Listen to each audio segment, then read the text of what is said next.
24 News, power of journalism. నమస్కారం. Pen power news 24 కి స్వాగతం. హెడ్లైన్స్ చూద్దాం.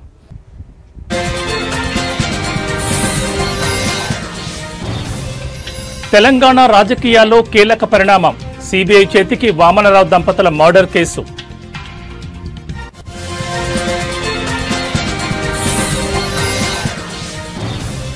బండి సంజయ్కి కేటీఆర్ లీగల్ నోటీసులు. ఫోన్ ట్యాపింగ్ కేసులో తనపై నిరాధార ఆరోపణలు చేశారని ఆరోపణ.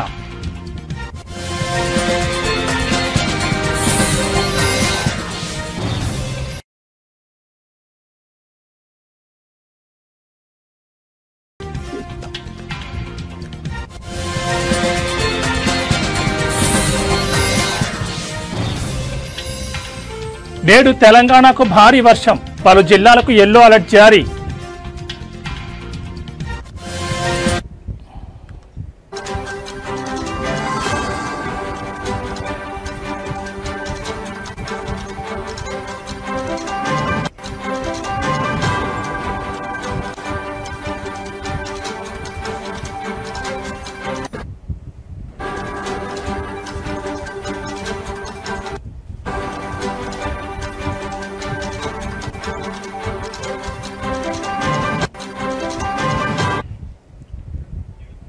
బులెటిన్లో బ్రేకింగ్ న్యూస్ చూస్తున్నాం. తెలంగాణలో సంచలనం సృష్టించిన అడ్వకేట్ దంపతులు గట్టు వామనరావు, గట్టు నాగమణి హత్య కేసులో కీలక పరిణామం చోటు చేసుకుంది. ఈ కేసు దర్యాప్తు సిబిఐకి అప్పగిస్తూ సుప్రీంకోర్టు కీలక తీర్పునిచ్చింది. పెద్దపల్లి జిల్లా మంథనిలో 2021 ఫిబ్రవరి 17న వామనరావు, నాగమణి కారులో వెళ్తుండగా అడ్డగించి నడి రోడ్డుపై కొందరు దుండగులు దారుణంగా హత్య చేశారు. ఈ హత్య కేసు దర్యాప్తును సిబిఐకి ఇవ్వాలని వామనరావు తండ్రి గట్టు కిషన్ రావు అదే ఏడాది సెప్టెంబర్ 18న సుప్రీంకోర్టులో పిటిషన్ వేశారు. ఈ పిటిషన్పై విచారణ జరిపిన సుప్రీంకోర్టు ఈ కేసుకు సంబంధించిన వీడియోలు సహా అన్ని పత్రాలు తమ ముందుంచాలని తెలంగాణ ప్రభుత్వాన్ని గతంలోనే ఆదేశించింది.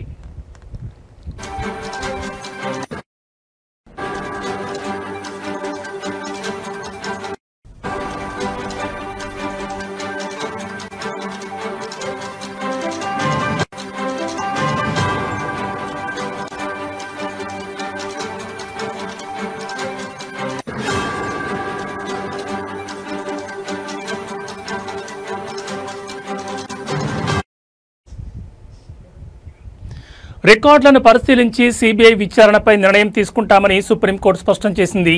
ఈ మేరకు రాష్ట్ర ప్రభుత్వానికి నోటీసులు జారీ చేసింది. ఈ నేపథ్యంలో సంబంధిత వివరాలను రాష్ట్ర ప్రభుత్వం కోర్టుకు సమర్పించింది. చనిపోయే ముందు వామనరావు మాట్లాడిన మరణ వాంగ్మూలం వీడియో వైరల్ అయింది. దీనిపై అనుమానాలు వ్యక్తం కావడంతో ఎఫ్ఎస్ఎల్కు పంపించారు. వామనరావు మరణ వాంగ్మూలం వీడియో అసలుదేనని ఎఫ్ఎస్ఎల్ నివేదిక తేల్చిందని, ఇందుకు సంబంధించిన నివేదికను సుప్రీంకోర్టుకు రాష్ట్ర ప్రభుత్వం వెల్లడించింది. ఈ కేసును సిబిఐ దర్యాప్తునికి ఇస్తే తమకేమీ అభ్యంతరం లేదని రాష్ట్ర ప్రభుత్వం స్పష్టం చేసింది. ఈ నేపథ్యంలో ఈ కేసు దర్యాప్తును సిబిఐకి బదిలీ చేస్తూ ఇవాళ సుప్రీంకోర్టు తీర్పునిచ్చింది. వామనరావు తండ్రి కిషన్ రావుకు భద్రత కల్పించాలని ఆదేశించింది.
బులెటిన్లో మరో బ్రేకింగ్ న్యూస్ చూస్తున్నాం. రాష్ట్రంలో సంచలనం సృష్టిస్తున్న ఫోన్ ట్యాపింగ్ వ్యవహారంలో మరో కీలక పరిణామం చోటు చేసుకుంది. తనపై నిరాధార ఆరోపణలు చేశారంటూ కేంద్ర మంత్రి బండి సంజయ్కి ఇవాళ BRS working president KTR legal నోటీసులు పంపారు. ఈ మేరకు ఆ నోటీసులో ఫోన్ ట్యాపింగ్ కేసుకు సంబంధించి పబ్లిక్లో తనపై పూర్తిగా అవాస్తవాలు మాట్లాడారని పేర్కొన్నారు. బాధ్యతాయుతమైన కేంద్ర మంత్రి పదవి ఉన్న బండి సంజయ్ ఇష్టం వచ్చినట్లుగా మాట్లాడారని ఫైర్ అయ్యారు. ప్రజాక్షేత్రంలో ఓ ప్రజాప్రతినిధిగా తనపై ఎలాంటి సాక్ష్యాధారాలు లేకుండా ఆరోపణలు చేయడం సమంజసం కాదన్నారు. రాజకీయ ఉనికి కోసమే తనపై బండి సంజయ్ అర్థం లేని మాటలు మాట్లాడుతున్నారని ధ్వజమెత్తారు. చేసిన ఆరోపణలకు తనకు వెంటనే క్షమాపణలు చెప్పాలని, భవిష్యత్తులో అసత్య ఆరోపణలు చేయకుండా ఉండాలని కేటీఆర్ బండి సంజయ్కి ఇచ్చిన లీగల్ నోటీసుల్లో న్యాయవాదులు పేర్కొన్నారు. నోటీసు అందిన 7 రోజుల్లోగా డిమాండ్లను పాటించని పక్షంలో చట్టపరంగా సివిల్, క్రిమినల్ చర్యలు తీసుకుంటామని హెచ్చరించారు. ఈ ఆరోపణలతో కలిగిన నష్టానికి బండి సంజయ్ బాధ్యత వహించాల్సి ఉంటుందని ఆ నోటీసుల్లో ప్రస్తావించారు.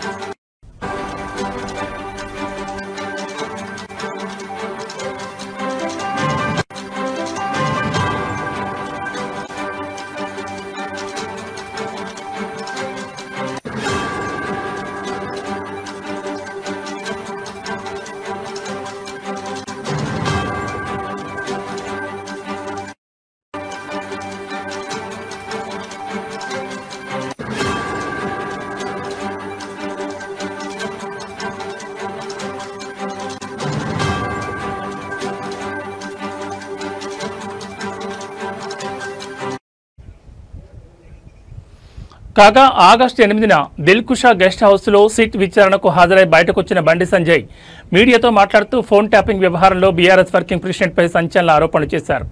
ఫోన్లు ట్యాప్ అయిన వారి జాబితాలో రేవంత్ రెడ్డితో పాటు హరీష్ రావు పేర్లు కూడా ఉన్నాయని తెలిపారు.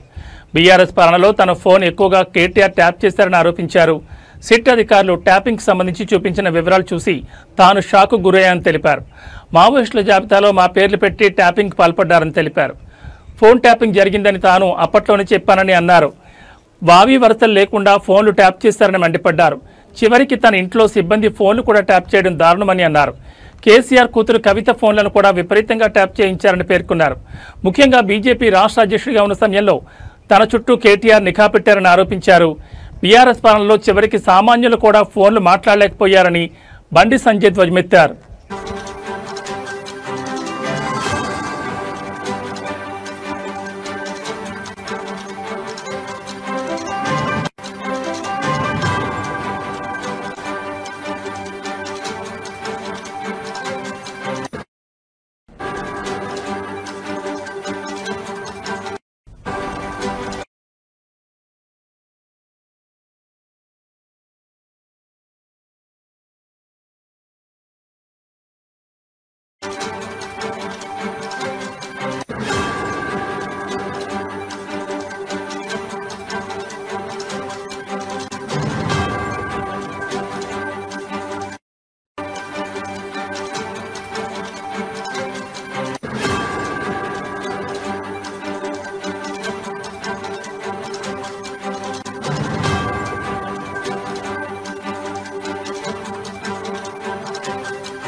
బులెటిన్లో మరో బ్రేకింగ్ న్యూస్ చూస్తున్నాం. బంగాళాఖాతంలో ఏర్పడిన అల్పపీడనం కారణంగా తెలంగాణ రాష్ట్ర వ్యాప్తంగా భారీ వర్షాలు కురుస్తున్నాయి. కుండపోత వర్షం రాష్ట్ర రాజధాని హైదరాబాద్ను అతలాకుతలం చేస్తోంది. ఇవాళ నగరానికి భారీ వర్ష సూచన ఉందని వాతావరణ శాఖ హెచ్చరించిన నేపథ్యంలో నగర ప్రజలకు ట్రాఫిక్ పోలీసులు అప్రమత్తం చేశారు. ప్రజలు అత్యవసరమైతేనే బయటకు రావాలని, ఉద్యోగులు మధ్యాహ్నం 3 గంటల్లోగా ఇళ్లకు చేరుకునేలా చూసుకోవాలని పోలీసులు సూచించారు. సాయంత్రం షిఫ్ట్ ఉన్నవారు వర్క్ ఫ్రం హోం చేసేలా ప్లాన్ చేసుకోవాలని సూచించారు. ఉద్యోగుల భద్రతకు, ట్రాఫిక్ రద్దీని తగ్గించడానికి అత్యవసర సేవలకు సహాయపడుతుందని తెలిపారు. కాగా భారీ వర్షాల నేపథ్యంలో నిన్న కూడా ఉద్యోగులు త్వరగా లాగౌట్ అయి ఇళ్లకు వెళ్లిపోవాలని సూచించారు.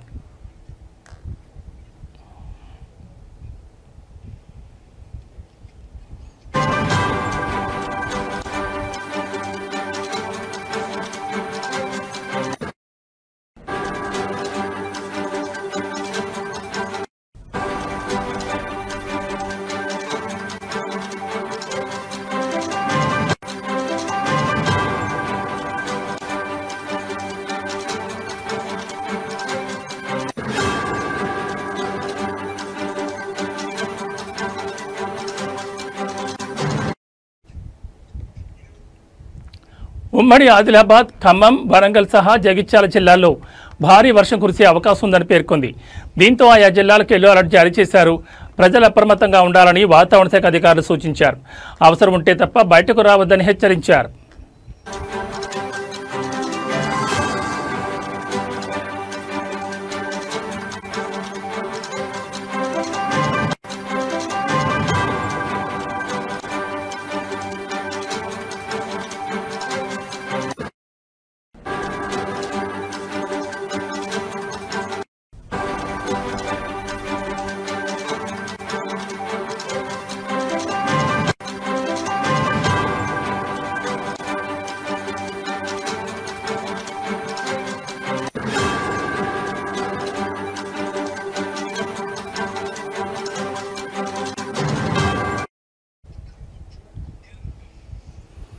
పశ్చిమ మధ్య బంగాళాఖాతంలో అల్పపీడనం ఏర్పడే అవకాశాలున్న నేపథ్యంలో బుధవారం నుంచి 4 రోజుల పాటు తెలంగాణలోని పలు జిల్లాల్లో భారీ వర్షాలు కురిసే అవకాశం ఉందని వాతావరణ శాఖ హెచ్చరించింది. ఈ క్రమంలో హనుమకొండ, వరంగల్, మహబూబాబాద్, ఆదిలాబాద్, కొమరంభీం, ఆసిఫాబాద్ జిల్లాలకు ఆరెంజ్ హెచ్చరికలు జారీ చేసింది. మిగతా జిల్లాల్లో కూడా భారీగా వర్షాలు పడనున్నాయని పేర్కొంది. వాతావరణ శాఖ హెచ్చరికల నేపథ్యంలో అధికారులు అలర్ట్ అయ్యారు. సహాయక చర్యలకు సిద్ధం చేశారు.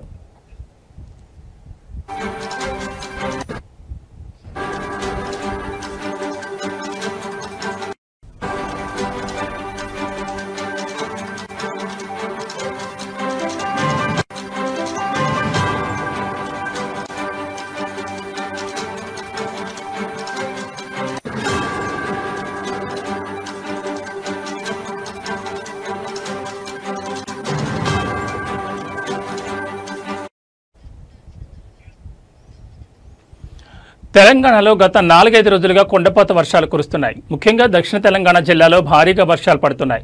దీంతో చాలా జిల్లాల్లో వాకులు, వంకలు పొంగి పొర్లుతున్నాయి. సోమవారం అత్యధికంగా నల్గొండ జిల్లా గుర్రంపోడు మండలంలో 6.6 సెంటీమీటర్ల వర్షం కురిసింది. సంగారెడ్డి, వికారాబాద్, కొమరంభీం, ఆసిఫాబాద్, మంచిర్యాల, జనగామ, వరంగల్, కరీంనగర్, నిర్మల్ జిల్లాల్లో పలుచోట్ల ఓ మోస్తరు వర్షాలు కురిశాయి.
బులెటిన్లో మరో బ్రేకింగ్ న్యూస్ చూస్తున్నాం. ఎగువ ప్రాంతాల్లో స్థానికంగా కురుస్తున్న వర్షాల ప్రభావంతో శ్రీశైలం జలాశయానికి వరద పోటెత్తింది.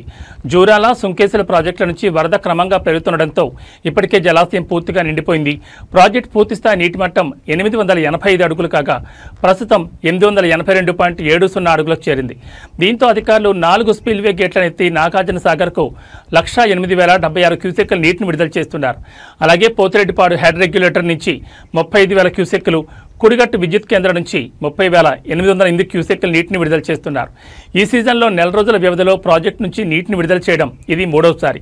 ప్రస్తుతం ప్రాజెక్టులోకి 2,02,456 క్యూసెక్కుల నీరు వచ్చి చేరుతున్నట్లు అధికారులు చెప్తున్నారు. మరోవైపు నాగార్జున సాగర్ కూడా వరద ప్రవాహం పెరుగుతుండటంతో 8 క్రస్ట్ గేట్లను ఎత్తి నీటిని దిగువకు విడుదల చేస్తున్నారు.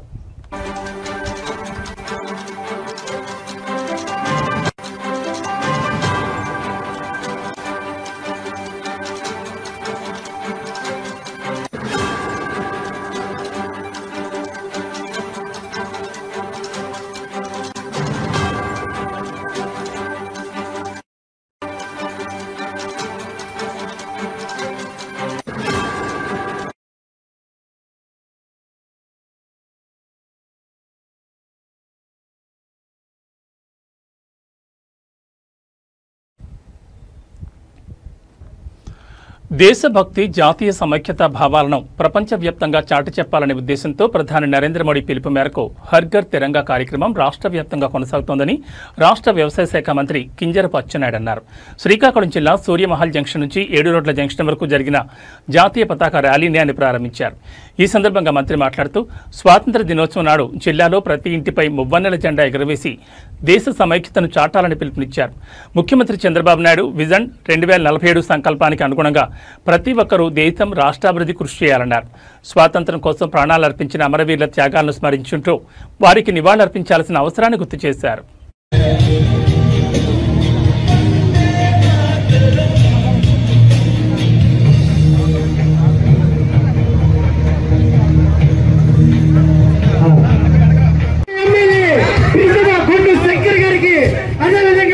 శ్రీకాకుళం కలెక్టర్ గారికి, అదేవిధంగా కమిషనర్ గారికి ఇంకొక 3 రోజుల్లో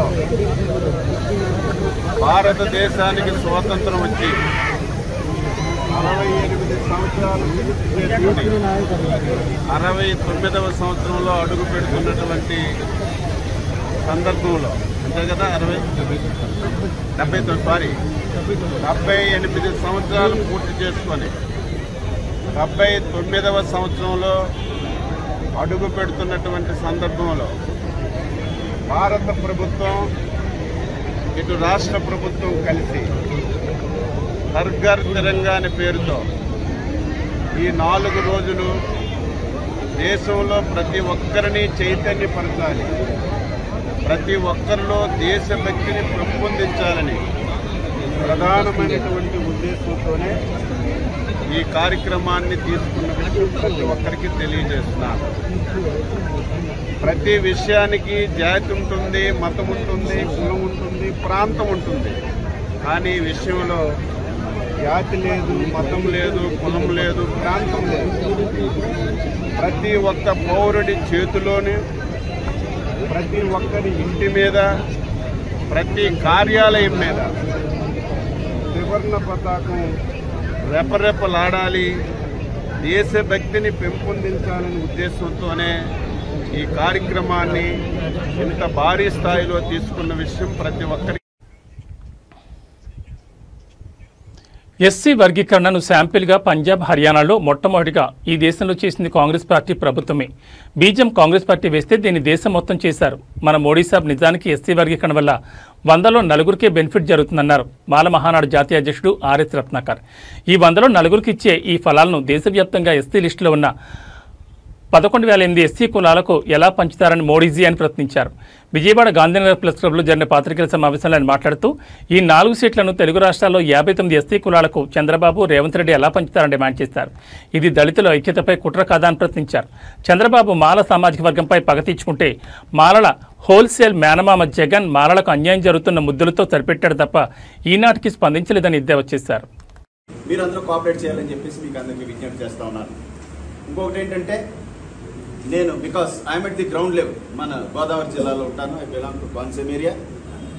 చాలా జిల్లాలు, ప్రతి గ్రామానికి కూడా తిరిగి వాళ్ళందరినీ అవేర్ చేసి దరిదాపుగా ఒక 10 లక్షల మందిని ఇంతవరకు అసలు ఎస్సీ వర్గీకరణ అంటే ఏంటి, రిజర్వేషన్ అంటే ఏంటి, అసలు హిస్టారికల్గా ఏం జరుగుతుంది, రాజకీయ పార్టీలు మన పట్ల ఎలా బిహేవ్ చేస్తూ ఉన్నాయి, ఏ కుట్ర చేస్తూ ఉన్నాయి అనేటటువంటి విషయాన్ని గత 9 నెలలుగా వారందరికీ కూడా గ్రౌండ్ లెవెల్లో వివరించి, మరి రాజధానిలో ఇటువంటి సంఘటన ఒకటి జరగబోతుంది, ఒక మహా సంగ్రామానికి డెమోక్రటిక్ వే ఆఫ్ ప్రొటెస్ట్ జరగబోతుందని చెప్పేసి తెలియజేయడం కోసమే ఎన్నో ప్రెస్ మీట్స్ కండక్ట్ చేసిన తర్వాత విజయవాడకి రావడం జరిగింది. మిత్రులారా, ఇక్కడి నుంచి నేను రెగ్యులర్గా వస్తాను. నేను I'm not a newcomer, రెగ్యులర్గా ఉన్నటువంటి వ్యక్తినే. మీరు కూడా నేను చాలాసార్లు వచ్చి ఇక్కడ ప్రెస్ మీట్ పెడతాం జరిగింది. అయితే ఈ ప్రెస్ మీట్ అంటే డిఫరెంట్ కాబట్టి మిమ్మల్ని అందరినీ కూడా కోరుకునేది ఒకటే, దయచేసి కోఆపరేట్ చేయండి. Whatever we can do from our side. మీరు కూడా కోఆపరేట్ చేయండి. This is not a regular and ordinary press meet అనే విషయాన్ని కూడా మీరు గమనించాలని చెప్పి కోరుకుంటూ, మరి doctor Ratnakar, RS Ratnakar, MBBS gold medalist, LLB, MBA, MA journalism 1 second. ఓకేనా? నైస్. మంత్రి కోమటిరెడ్డి ఆధ్వర్యంలో సినీ నిర్మాతలు ఫెడరేషన్ మధ్య చర్చలు సఫలమయ్యాయి. రేపు ఫిలిం ఛాంబర్లో మరోసారి సమావేశం జరుగుతుంది. ఇరుపక్షాలు సడలింపులతో ముందుకు రావాలని మంత్రి సూచించగా ఫెడరేషన్కు ప్రభుత్వం అండ ఉంటుందని భరోసా ఇచ్చారు.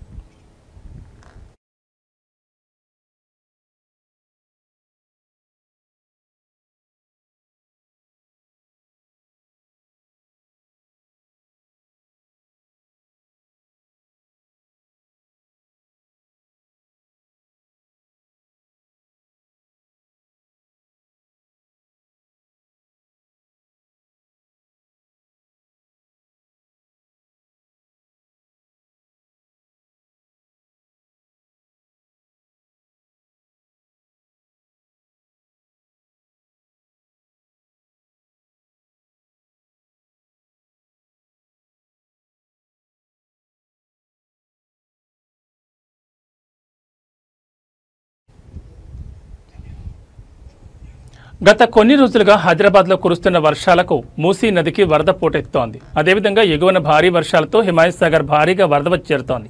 సాగర్ పూర్తిగా నిండడంతో జలమండలి అధికారులు 3 గేట్లెత్తి మూసీలోకి నీటిని విడుదల చేస్తున్నారు.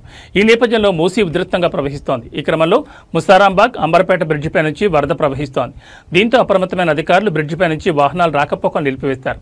వంతెనకి ఇరువైపులా భారీ గేట్లు ఏర్పాటు చేస్తారు. వాహనదారులు ప్రత్యామ్నాయ మార్గాలు చూసుకోవాలని సూచించారు.